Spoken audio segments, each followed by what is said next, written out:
All right, Chris Van Vliet, Ring of Honor, Fort Lauderdale with the Elite, the Elite. What was that? I always sneak in a little break it down in between. Break it down. Yeah. It was like a.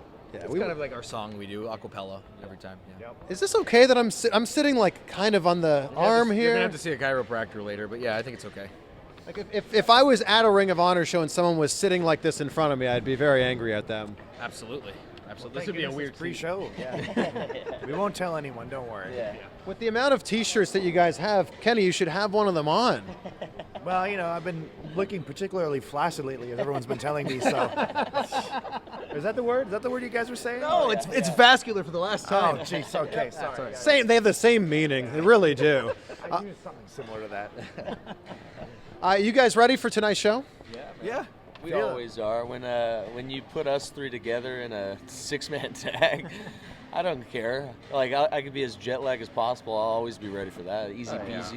I'm jet lagged, but I'll scrape together the pieces, put them back together for the match, and get through it. So. And there's also happens to be a stage here, so I'll dive off the stage later. Oh, okay, great. You're currently jet lagged? Yeah. I flew in from Japan yesterday, so it was a hop, skip, and a jump back over here. So. You were like a late addition to this card. Well, the fans are very excited about it, but how does that come together for you? I pretty much any chance I have a hole in my schedule, I try to fill it if Ring of Honor has bookings. Yeah, we sent him a text message. Yep. And then he's on the show. Right. Yeah, that's how it goes. I will. At this point. I rarely know my availability. It's always last minute. If I have an opening, I'll text these guys immediately and say, "Hey, guess what? I know you guys are here. I'm actually available. Can you get me on?" Done. That's all it is. These guys are creative right here. Yeah. So that's why I'm on. That's why I'm on this week. That's why I'm on next week. So it just worked out. I'm wondering, what does a cease and desist letter actually physically look like? I could show you, but it would cost $150,000. I actually considered making gear with it just all over. I'm like, I probably legally can't do that. It's a really lengthy letter with really strong words that try to scare you, basically, and then the logo on the bottom. But like, if you guys are traveling all the time, how do they actually get it in your hand? I had an email. I heard they FedEx it to you. I just got an email. That was it. But does it still mean the same thing if it's emailed? I think so. Yeah, they don't know if you even opened that email. That's true. That's Although true. it's on camera now, but Yeah. someone else could have opened that email. That's very true. I feel like I've heard stories about them sending emails, and then if you don't get a response, they'll actually give you a physical, like. Yeah. That makes sense. So it's one suite now, right? Yeah, it's one suite. It's just whatever the hell we want it to be. Could it be 3 suite after tonight? Yeah, it could be. It's Not know, the like same ring to it, but you know what I mean. look, the whole point of it is that we just don't need 2 suite. We never needed it. Yeah, they think that by taking away 2 suite that they've crippled us somehow.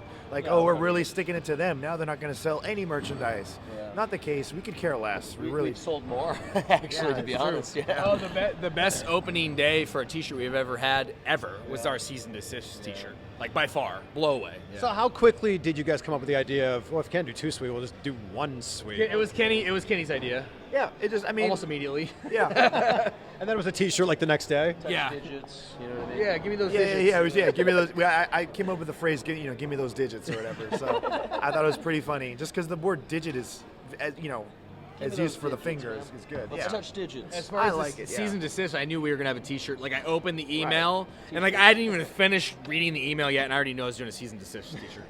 So. I think people, Kenny, are very impressed by your Japanese. How fluent would you say you are? I mean, conversationally, pretty fluent. It would take me a lot of time to decipher like a newspaper because it's very politely written with a lot of political jargon and such. But in terms of day-to-day conversation, I could live my life. The Undertaker showing up or something? Yeah, The show started. yeah, dark match. Yeah, no kidding. Physical dark match.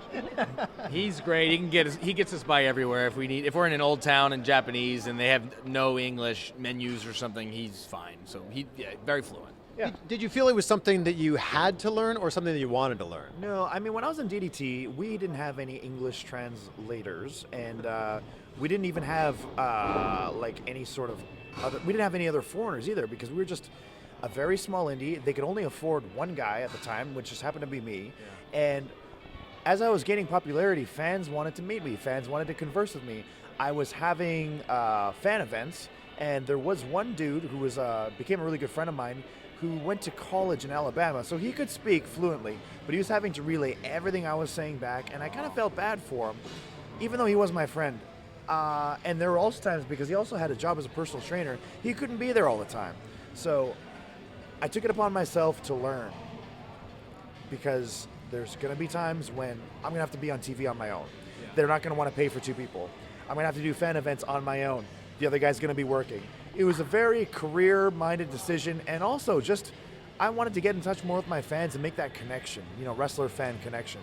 Is this like their way of saying we got to go? I think they want us to wrap. We got to meet and greet. Well, I just want to say that I'm excited. Everyone's excited to see you versus Jericho January. How do you feel about it? I mean, it's a match that I've been looking forward to for a long time. And I don't mean particularly Chris Jericho. I just mean something of that magnitude. Like, if I couldn't be in the main event, which I couldn't this year, I still wanted a chance to steal the show. I still wanted a chance to be the match that was talked about. So Chris Jericho has given me just that opportunity. And together, I really hope we can make more headlines before the show and even after the show. All right. They're going to turn off the lights one more time if we don't wrap it up. So why don't we touch digits here? All right. Thanks so much, guys.